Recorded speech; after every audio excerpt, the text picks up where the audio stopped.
Hi, I'm Anthony Martinez, Colonel with the Brown Beret National Organization.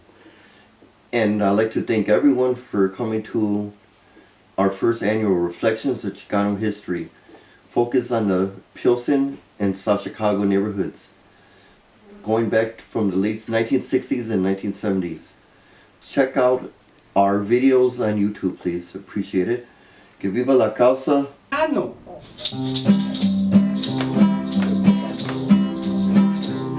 Chicano, yo soy. Has a very rich history of not only involvement in the Chicano movement and setting the direction, but also in the fights and the victories that we've seen. So to kind of begin, I just kind of want to introduce our panelists, but I will ask you all to kind of introduce yourselves again. And sorry, I'm just kind of, I was moved by all that music and trying to catch my own breath here. But Carlos Heredia helped in the founding of the Organization of Latin American Students with chapters throughout various high schools and colleges. Carlos attended the 1969 Denver Youth and Liberation Conference and worked to expand Latin American and Latino studies at UIC. Carlos was a director of Por un Barrio Mejor in the 26th Street Barrio and continues his involvement in the community. So if you all could please give him a round of applause.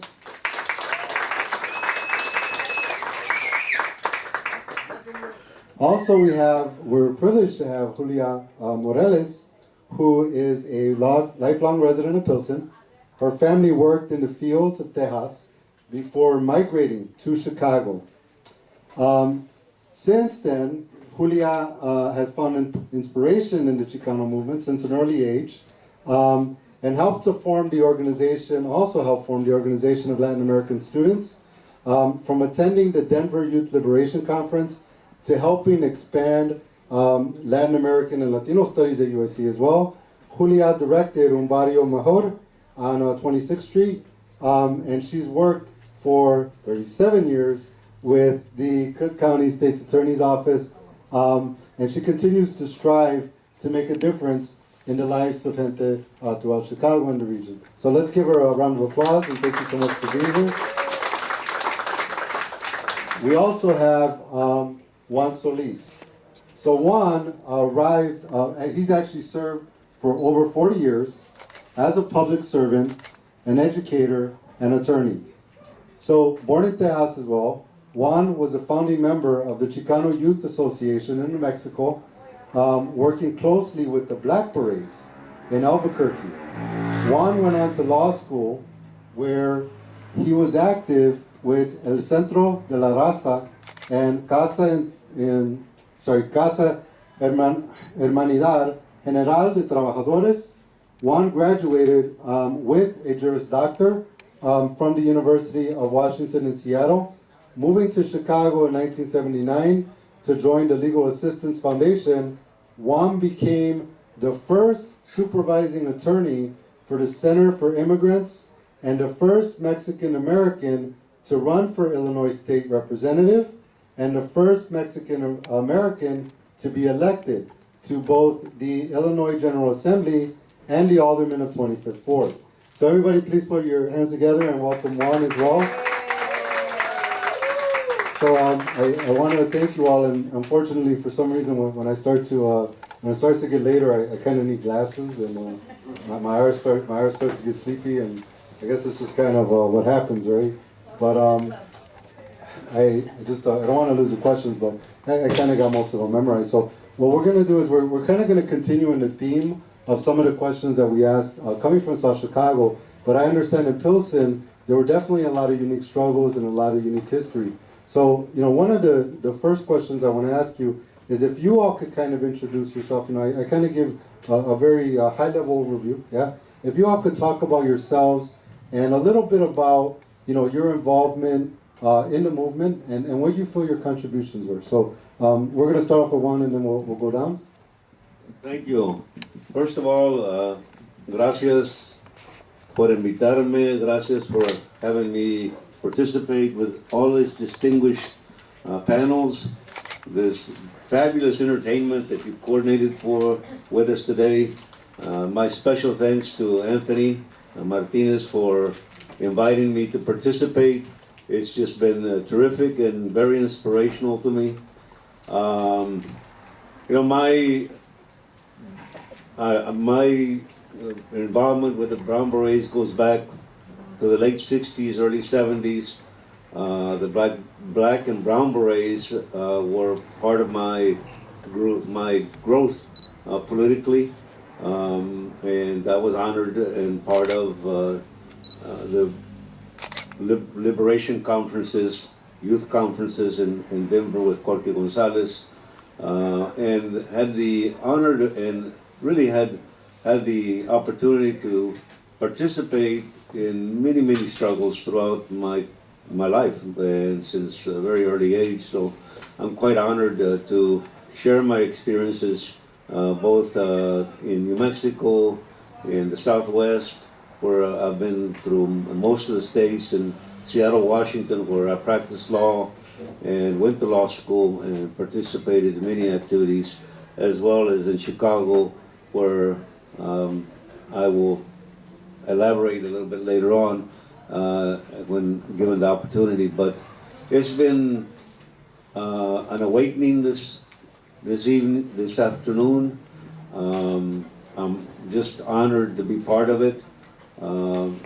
In the danza, I brought a lot of awakening in really what we represent in our struggle, who we are. And I think we have to begin there if we're going to move forward. And we can't move forward unless we understand where we come from and how we identify ourselves. And for too long, we have been identified by others, and it's time that we are awake or woke, and we recognize that we have a common denominator. If you look at who we all have our roots, and our ancestral roots were manifested in the danza this afternoon. There is a vision, a dream. Martin Luther had a dream, but no one has a patent on dreams. Our kids, we have dreams too. And our ancestors had dreams. And there's a dream that the dancer reminded me of, and that is that one day the eagle and the condor are going to meet, and they're going to unite. And that's the day when we awaken, we become woke, as they say. It's the day when we recognize our ancestral roots and we unite based upon that common denominator. The day that we realize that whether we were born on that side of the border or this side of the border, somos uno. And that just brings me to what we are fighting so hard for today. I have been involved in the Chicano movement for many years. Mexican American movement, Hispanic movement, Latino movement, whatever you want to call it. But we have this in common, that whether we were born in Guatemala or Honduras or Peru or in Mexico or in the Southwest or here, we have a common, our ancestors are of one united heritage, and that is we are native. And the minute we recognize that we're native and that we're millions and millions of people and that we're a nation, and if we're together, we can respect each other. We can realize the dream that we are one, and that's one people, one continent. Desde Patagonia hasta Alaska, somos uno. con o sin papeles, somos uno. We must recognize that unity brings us the strength that we need para vencer unidos. Unidos venceremos.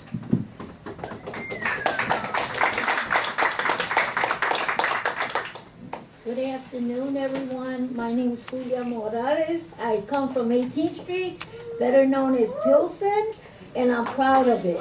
One thing I was always taught, never be embarrassed of where you come from, where you're going, or who you are. And that's something that I thank my parents for teaching me at a very young age to never forget what my mission on earth is to luchar for something that you believe in, to luchar for something that cannot be taken. And that's the glory that I have my greatest parents that instilled in a young life, in my life, to do and be a trailblazer, to go and beyond your four corners. I was always told, just because you might live in a poverty land, but doesn't mean you have to live in poverty, because it's who you are inside, not what you have outside, who you are inside and where you want to go. And first of all, I want to thank God for Anthony for just, opening the doors that I am allowed to be here today, and everyone, and it's great. It gives me a great honor to sit next door to Mr. Solis. I helped him on his campaign when he ran for state rep, also for alderman. And to me, it's un gran orgullo to be together. Thank you.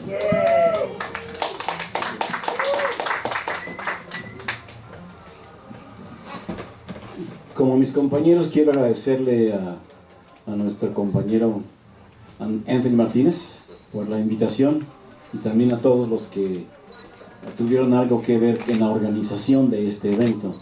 I'm grateful for all of you, grateful to all of you for putting this together. The dancers, the singers, and all of you. It's great to be here, to see some of you again, to get to know some of you for the first time, and to basically start a relationship that in the future, near future, we can continue. Whether it's in South Chicago, whether it's on 26th Street, on 18th Street, or other places. As we know, South Chicago was the first community, Mexican community. Pilsen is probably the most widely known community, but it's not the only one with Mexicans. Pilsen has about 44,000 people.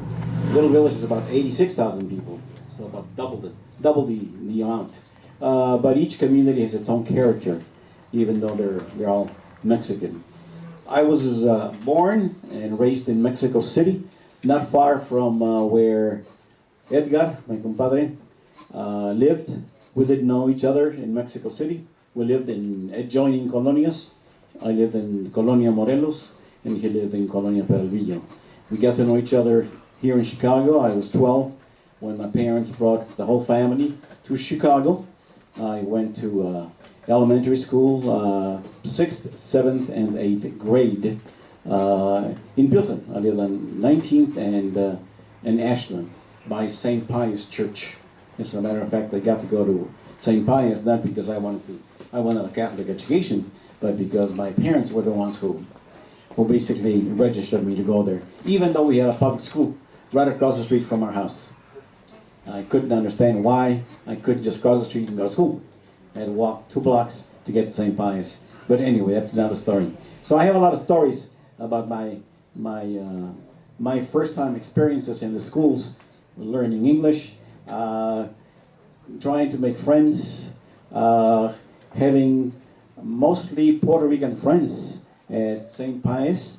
There was a small Puerto Rican community in the area around Blue Island Avenue, Laughlin, and Cullerton, 21st Street also. So grew up there. Also, later on, I moved to 26th Street, lived there for a long time. I also lived in other places like Cicero and Berwyn, and I live currently on 63rd Street, south of Midway Airport. So I've been around in many places in Chicago. So I think I know Chicago quite well, and I know South Chicago quite well, not as well as Milton, of course, but I did some work here years ago with the schools and with MCC, with Henry Martinez and the Mexican Community Committee, and other individuals here in South Chicago. So there's a lot in common. There is a high percentage of Mexicans, second or third generation in South Chicago, a larger percentage than in other communities because of history of Mexicans in Chicago. What's interesting for me is that we need to start looking at culture and education in a very different way.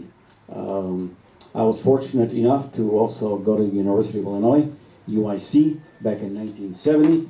I was part of the Teacher Corps program, Cycle 5, and we had a chance there to challenge the university authorities in a number of ways. One was to drastically expand the existing Latin American Studies program, which consisted of 4 or 5 classes, some coming from sociology, another one from Spanish, another one coming from history, another one coming from political science. So we had to also deal with our own people. There was a director who was Mexican, but he was very, very reactionary, very conservative, very right-wing. And so some of the students, some of us who were there, started organizing, decided that he would have to go before we expanded the program. So we organized, we forced them out. We hired a new director of Latin American Studies, and Latin American Studies expanded greatly back then. We also had the fortune of having teachers from Puerto Rico and from Mexico who were coming as visiting professors to the University of Illinois back in 70, 71, 72, and they brought with them a number of angles that we weren't privy to back then. We were exposed to great thinkers and great writers like Paulo Freire from Brazil, the author of many books. His most famous is Pedagogy of the Oppressed. If you wanna know about education and its banking concept and education for adults, read any of Paulo Freire's books. We also had a very interesting book, which every Mexican and Central American should read, Sons of the Shaking Earth by Eric Wolf. I highly recommend him.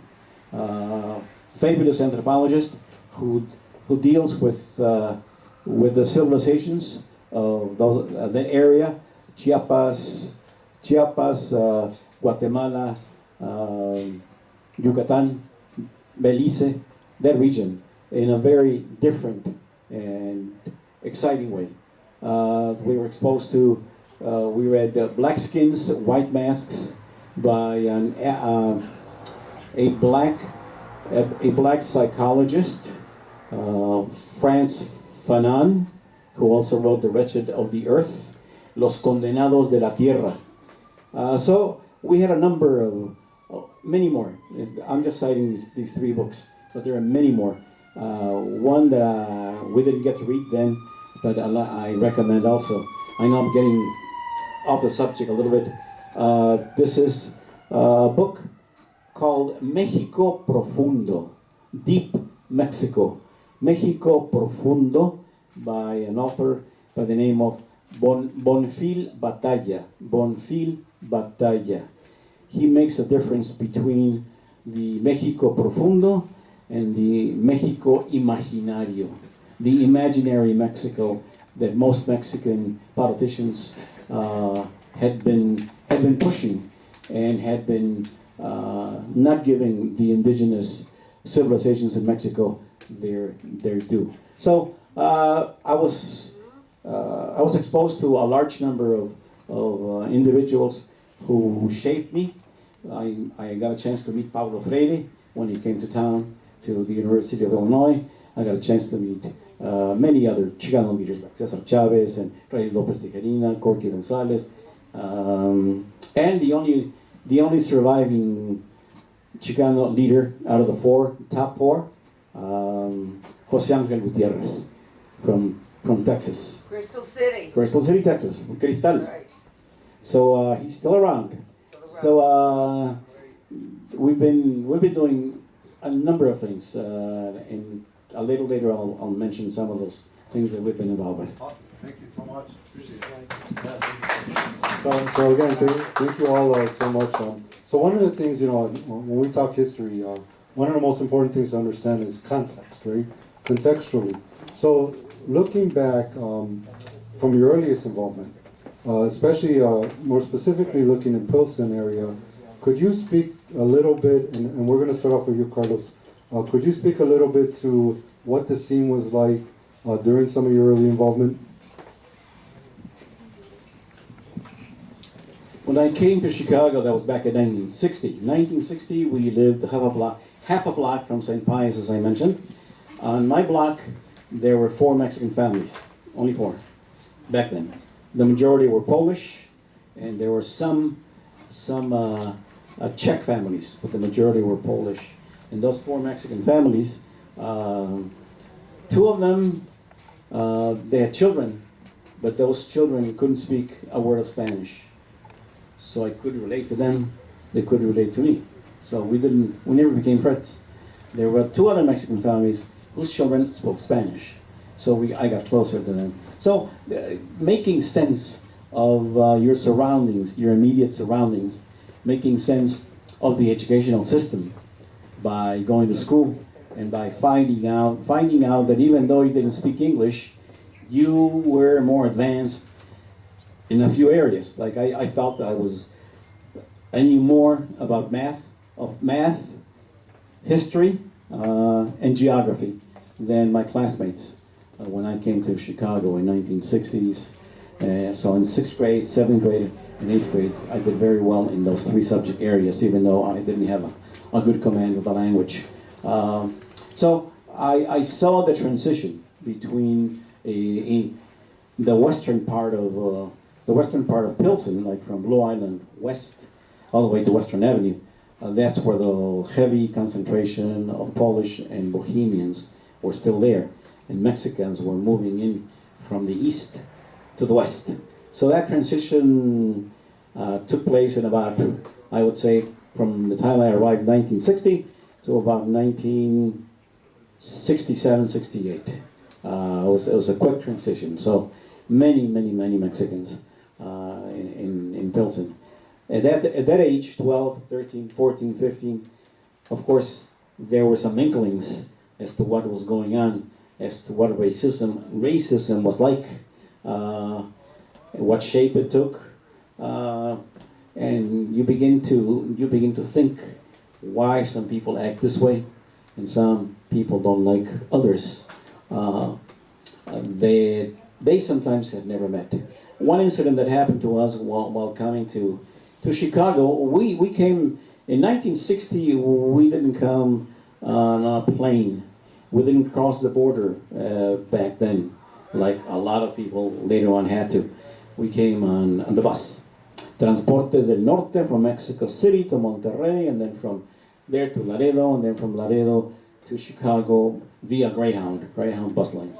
And we walked towards a restaurant, and before we opened the door, we saw some people who were telling us not to come in. Said no. We had no idea what was going on. Those who were in the restaurant were African Americans, and they were telling us not to come in. And we had no idea why they didn't want us there. So they were telling us to go to the one across that restaurant, which was white. So they took us for whites. They took us for whites. We had no idea what the racial dynamics was in the United States. So that was our first encounter with racial dynamics in the United States. After that, we had a number of incidents, both positive and negative. One of the ones that I'd like to highlight also is, given what's going on right now in Chicago, with a recently elected mayor, I think one of the areas where we need to address it very thoroughly is the area of relations with the African American community.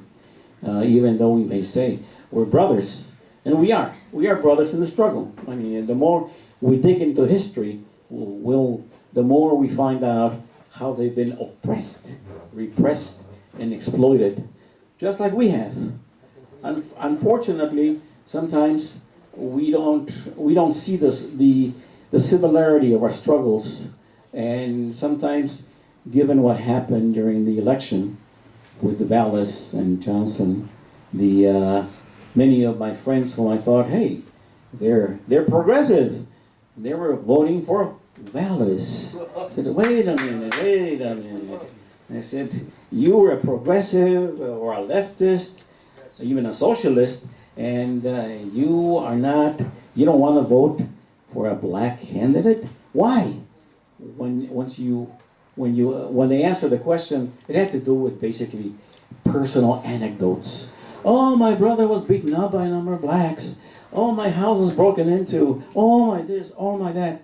I said, wait a minute, simply because someone in your family, maybe your friend, maybe your brother, was beaten up by blacks, does that mean that you have to hate blacks? What if he was beaten up by Mexicans? I'm sure he was at one time or another. Are you going to hate Mexicans? It makes no sense. It just makes absolutely no sense. So I think that we need to fine-tune. We need to fine-tune our approaches with the African American community. I think we need to challenge them also. Okay, as we can't just simply because they've been around the struggle maybe for a little, maybe not longer, but the media has covered them much more than they have covered us. We don't have to just simply accept their version of history. We have our own version of history. We'll get to a lot of them. Okay. Struggles and All right. going forward. Yeah. Okay. You want to share your thoughts on the? Okay. I began my activism like more or less 6th, 7th, 8th grade. Why I was instilled. I always see that there was the things in the educational system wasn't right. As a very young person, I began to see what's going on. We need better leadership. We need more Spanish educators. And what happened was, you know what? There was that movement. The Chicano movement began, and I'm like, you know what? I can't just sit back and do nothing. I have to get involved. And then people look at me, you're so small and you're getting involved. Yes, I'm getting small, no matter how young. Like I tell you young people here, it doesn't matter how young, as long as you have that dedication in your heart, you could move mountains. But it takes unity. Without unity, we can't do much. You know, I started organizing the young kids in school to help you go out and protest. I helped out to go to get a new high school. I wasn't gonna walk maybe a mile and a half to find a school. I began to motivate the kids. You know what? There's a cause. We need to start marching. We need to start putting our everything we have forward. And that's what it had taken, a very young age for me to start getting involved in the Chicano movement. Because why? Because I believed in it.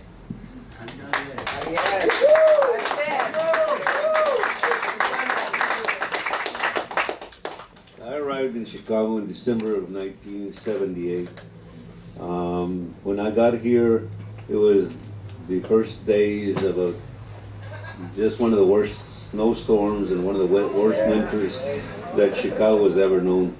And I had thoughts about going back to Seattle. I'm going to be honest with you, but the movement kept me here. the work kept me here. I was a part of, I immediately became part of what is called CASA. There was a Hermandad General de Trabajadores, and at that time we organized the Midwest Coalition for Immigrant Rights as well, with various leaders, Carlos Arango, Rudy Lozano, and various other leaders. What was happening is that anyone that got arrested, even for traffic tickets, they had no documents. They were referred to immigration, and many of them were deported. Probably thousands and thousands, and also in West Chicago and Aurora, and all these cities. So I had the opportunity to work with all these communities to try to stop the police from brutalizing and violating our rights. The police have no right to question our people for their documents. And we initiated various lawsuits as I was a lawyer with the Legal Assistance Foundation. Soon, within a year, I was a supervisor attorney. I had the honor of having various paralegals at that time. Many of them became attorneys. One of them is a congressman, Jesus Garcia, but he was one of my paralegals at the time. And in 1982, there was a redistricting. So we had no one in the state legislature. We had no one in any elected position in the state of Illinois. There was one of us. And I had been in the city for less than 3 years. In 1981, it was 2 years actually. And so we had meetings at Casaslan, at Centro de la Causa. We may even have met at Porón Barrio Mejor, I don't remember. But because the district extended all the way to 26th Street to Harding. And various people were approached, leaders of the community, and to run for office, to try to be the first Chicano, Mexican-American, native, to run for office in 1982, and try to defeat what at that time was a very entrenched political machine run by Vito Marzulo and Fred Rody and Marco D'Amico. They had a strong arm hand over our community, and all of them were approached. I don't want to mention any names, but all of the leaders at the time. And you know what? Nobody wanted to run. But here I was. I'd been here 2 years. I didn't know much about the political machine and how entrenched they were. So I said, okay, I'll do it. And Lord and behold, we ran. Well, initially I tried running in the Democratic nomination to be nominated within the Democratic Party, and they knocked me off the ballot on a technicality. You may recall that. On a technicality, because supposedly I moved from 19th Street, across the street from St. Pius, to 17th Street, and mysteriously my change of address card had disappeared. So they knocked me off the ballot. And what did the people do? They said, no, we won't accept it. And we went out and got, during the summer, and I was a Legal Assistance Foundation attorney, but I couldn't be an attorney if I was running for office. So I was without any job, with 2 small kids, you may remember, and no work, but volunteering to run for office. And it was very difficult, but we finally got the signatures to form our own party. We actually formed an ONM Solis Independent Party in 1982 to run. I had 800 volunteers, no money, and we got 1/3 of the vote. An independent political party, never just formed for that election. We were able to make history, and we didn't win, but we won the hearts and minds of the people, such that when Harold Washington ran in 1983, we were part of his campaign. And what did we form at that time? We talked about it, you talked about it, Carlos, a few minutes ago. And the only way we could come ahead and win is to form a coalition with the black community. And we formed IPOs throughout the area there, and we also had a Black and Latino coalition. And Harold Washington was elected. In 1984, I was elected state representative to be the first one. But we had a lot of successes. We've had a lot of failures. I've had a lot of personal failures. I won't go into that right now, but we've also had a lot of marvelous successes, and we're proud of a community that has stood up. And thank you for your support, Julia. Thank you, Carlos, because por un barrio mejor, several of people that work with you were precinct captains. They have helped us in those political campaigns. And if it weren't for the community, if it weren't for us sticking together, we would have never done it. That we had a lot of issues that we tackled, including in education, overcrowding. We got the high-tech center Western funded, one in the north side. We did a lot of accomplishments, but we opened the door so that a lot of other stuff come through. We have a long ways to go, but at least on the political spectrum, we made a substantial progress, and we got a long way to go. Thank you. Thank you. So I think that, well, I think a number of you have talked about kind of my next question, which were some of the more specific challenges. Like you spoke of racism, you spoke of education, and you spoke of the oppression, the police brutality we've seen, the issues with the political system. Are there any other like major issues that that you have experienced during your time in organizing that specifically in Pilsen that you would like to share? Well, police brutality has always been an issue, always will be an issue. And what we did back in when I first arrived is kind of interesting because I know you remember Rita Bustos, Carlos Arango. Yep. Well, as part of the CASA, we formed brigades. And at the airport, what was happening is that people were coming in and they were immediately harassed and stopped by immigration. And what we did is había lo que le llamaban el tecolote. And most of our people, that's how they came because it's the cheapest flight. And so they would harass and they would discriminate against our people because we look Mexican and we may or may not have documents, we may or may not have citizens, but immigration didn't care. They still harassed our people. So we would go out there, and at that time, it's not like after the pandemic, at that time we could go in and actually monitor and that situation could sort of stop ICE from being so brutal against our community. So ICE and immigration and the harassment of our people has always been an issue. And how do we stop that, or how do we deal with it? I was involved in, you may recall there was the parade, I think it was 1980 or 1981, the biggest parade in the Mexican community. In the 1980s, they were particularly organized by the Mexican Civic Society, the Sociedad Cívica Mexicana, and they were all controlled pretty much by daily.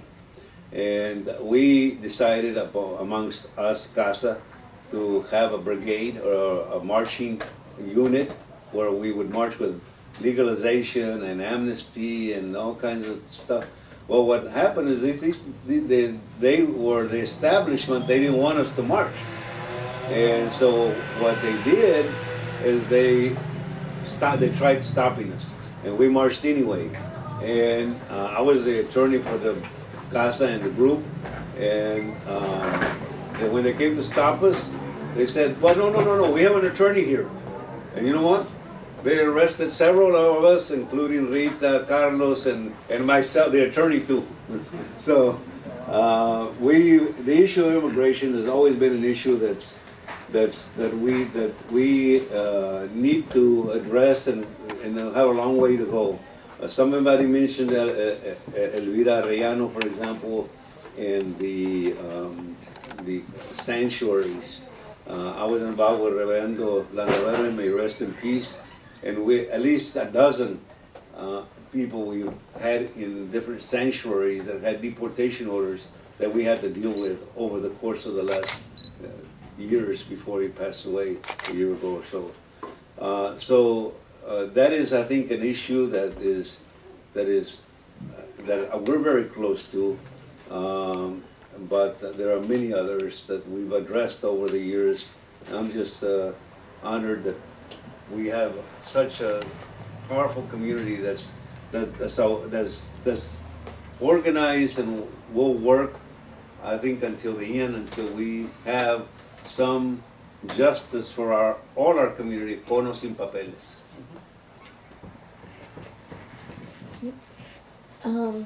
During that time, I remember there was a lot of racism. My parents tried to rent an apartment, and they were always turned down. Why? Because there was too many kids. I have 7 siblings, and they were always told, "Nope, not here, not here." And my father said, "You know what? It's time to save money. It's time to buy our house." And you know what? There was realtors out there that did not want to sell to Latinos. Why? Because we had German people, we had every other race than Latinos. And what happened was, we finally found a house. And you know what? And that was the beautiful thing. No matter what your color, green is green. Green is green. Money is green for everybody. Whether you're white, black, whatever. My money is as green as yours. And we were always taught that. And also there was a lot of gangs during that young time that I growing up. There was a big problem within the community with gang violence, with drug addiction, poor education, because you could never talk in Spanish, but you had to talk in English, you know. And there was one of the biggest issues, I believe, was affordable health care. Because if you didn't have insurance, you would go to Cook County Hospital. And I'm proud to say at that time, my father didn't have a car. My mother walked. She was an inspiration. She walked to have my brother. And my brother was born in Cook County Hospital. And you know what, during those hard times, but you know what, those hard times made you and made me who I am today.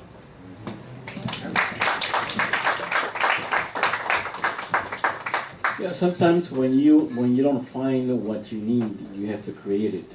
And I'm speaking specifically when we were at the University of Illinois back in 1970, and we wanted to explore the possibility of having a course, the first course, being taught on campus about Latinos in the United States. We met with some administrators, and they basically agreed. They said, "Okay, we feel that you have a valid point. We would love to grant you your wish to have a course on Latinos in the United States, but unfortunately we don't have a faculty member with that kind of academic background who could teach the course." So some of us, we were a small committee. We said, "Wait a minute, that shouldn't be an obstacle." Some of us have been active in the community, in the Chicano movement. We were in Denver and had gone to many conferences. We had read quite a bit. So we said, we can teach the course. We don't need somebody from another professor, an Anglo professor from on campus to come and teach the course. We can do it ourselves.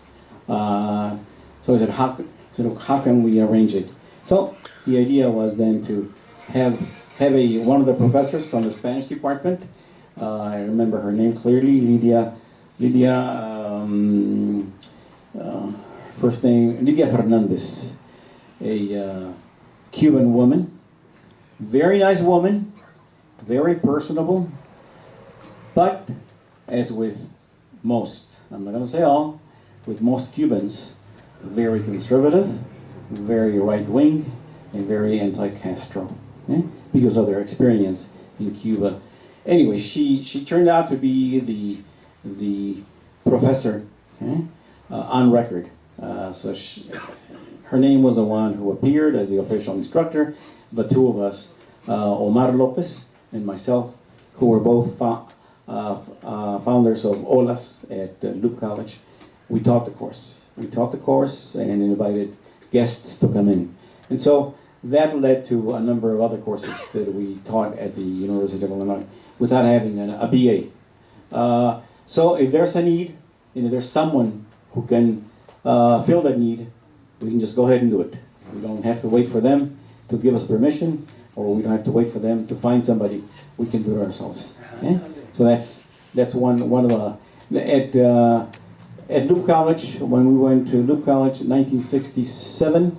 In 1968, we founded OLAS at Loop College.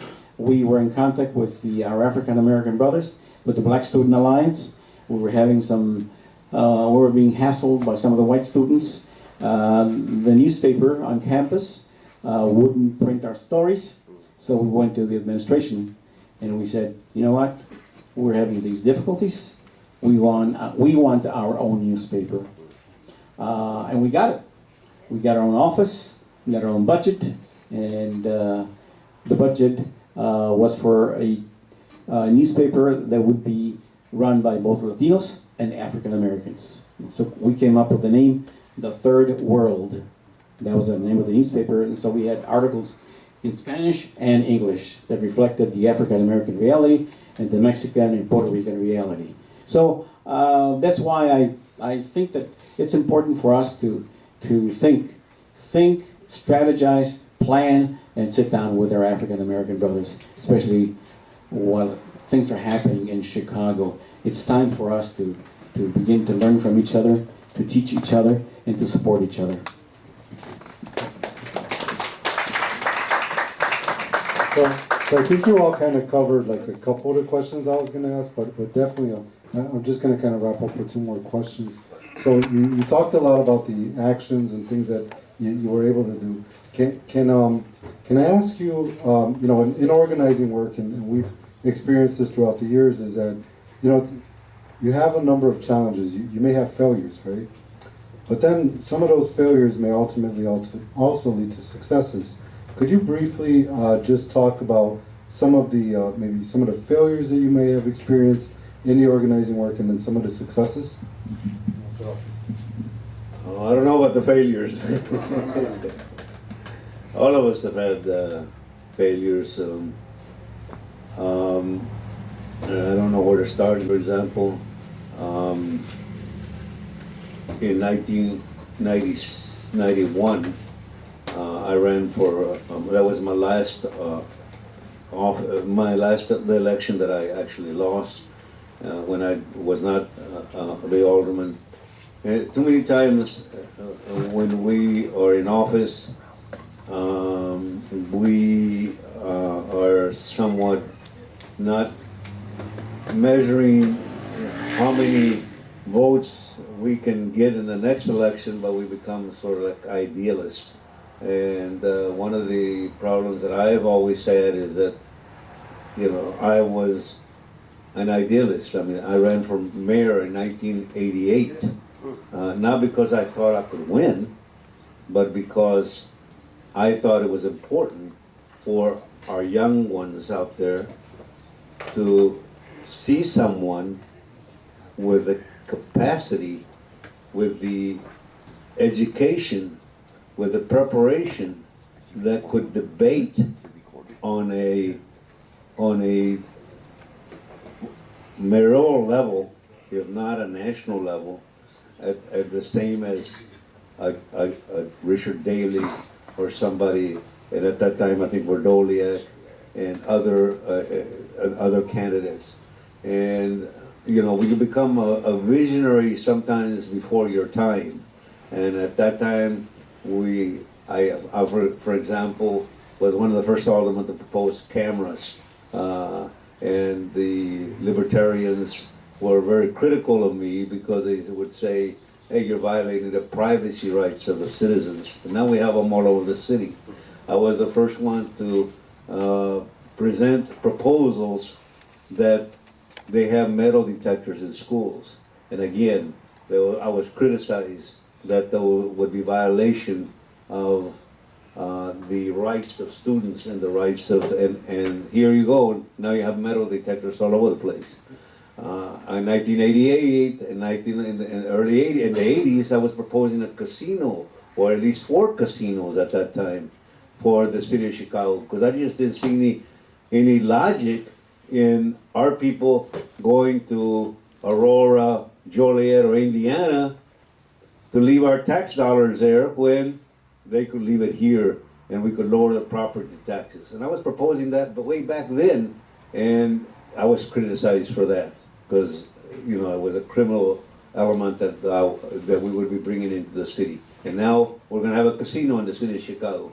So sometimes, you know, you don't measure your philosophy or your idealism, you know, and are not pragmatic in terms of, you know, hey, the people may not vote for you if you have those kind of things. So that's been a problem for me from way back. And when I came to Chicago and I ran for office, I was regarded as nobody wanted to do it, but once I did it, then I was criticized because, oh, the outsider, why should he have a position when all these people, all of the other people that are from Chicago don't have a position? So then sometimes, you know, you sort of have to incorporate your idealism and sort of sometimes, I guess, curtail it so you can assure that you can get reelected, and sometimes you just have to go along with the program, and I've never been one to go along with the program. I believe that one of our failures, Hilson has many failures.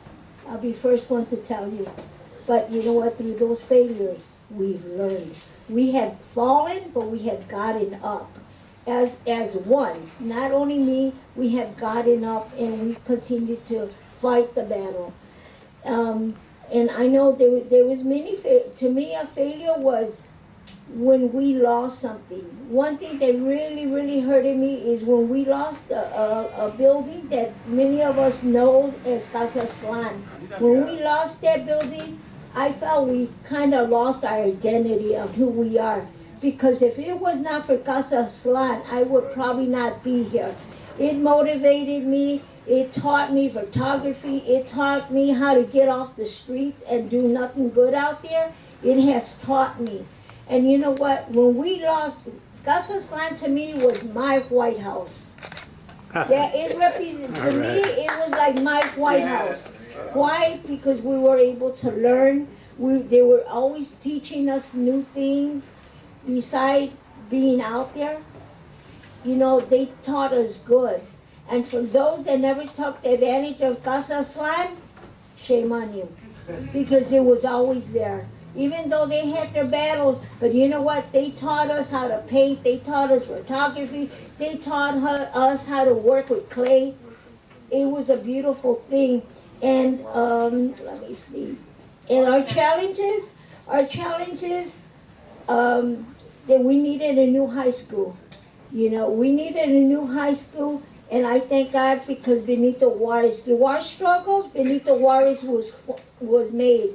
You know, through our struggles, we have a library.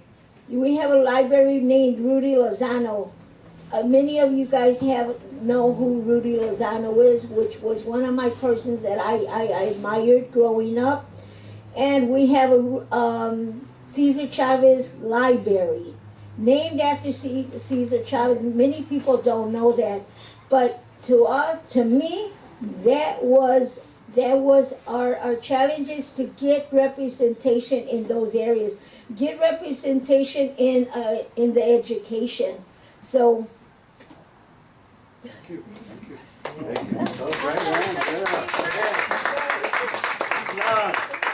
Yeah, Benny. Here's someone who was a director of Casa Slan. Right there. So he knows what you're talking about.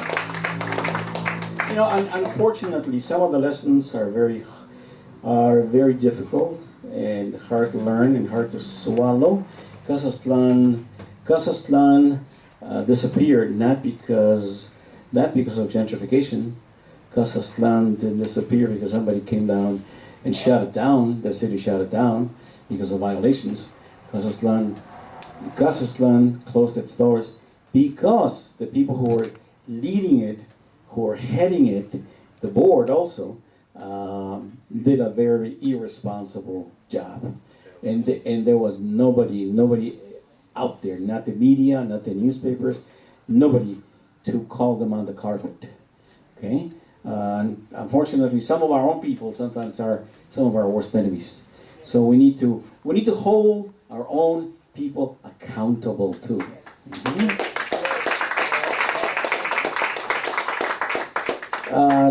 Challenges. I think with the newest challenge that we have, I mean, we have many. The one with the migrantes, the migrants coming into the city, the Venezolanos, Colombianos. I think we as Latinos, as Mexican Americans, as Chicanos, Mexicanos, we need to look at ourselves and think back how we came here, how our parents came here, how our grandparents came here, and not be harsh, saying, "Oh, those Venezolanos who are coming here, they are being welcomed, and they are giving stuff that we never got." You know, that's not fair. We need to look deep inside and say, wait a minute. They come here not because they're looking for the American dream, as sometimes is reported by the media. By the way, dreams don't have any nationality, okay? If that were the case, I would say, oh, the Native American dream is that white people will disappear. Wow! The Mexican American dream would be that Aztlan could be recovered, right? Okay. So dreams have no nationalities. There is no such thing as the American dream, okay? And if there's the American dream, there's the American nightmare, okay? And nobody talks about the American nightmare. The American nightmare is all the shootings and the killings that happen there almost every day. And all because we need freedom to express ourselves, and because the Constitution provides the guarantee to own arms. That's a twisted account of the Constitution, but I won't get into it. But that's part of the American nightmare. But nobody talks about the American nightmare. Okay? So as Latinos, as Mexicans, Mexican Americans, we need to look deep into ourselves. And hey, these people who are here, they're sleeping in police stations. You know, they want them out of there. They want them at the South Shore High School, and then some of the residents, black residents, there don't want them there. I mean, hey, we need to not just be compassionate, but be understanding and fight for justice for everybody, not just for ourselves.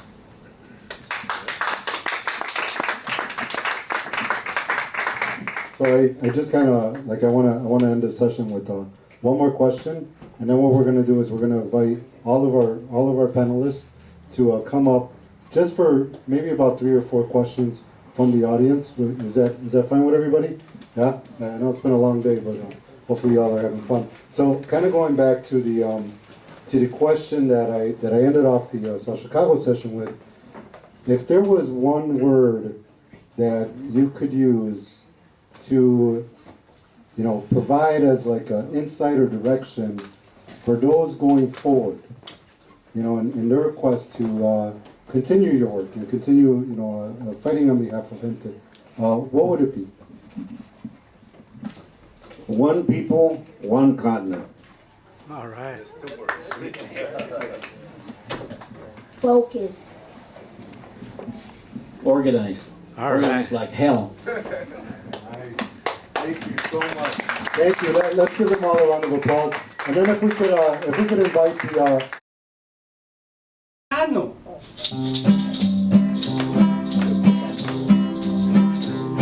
Chicano, yo soy Chicano, and I'm proud, and I know I can do it my own good way. Some people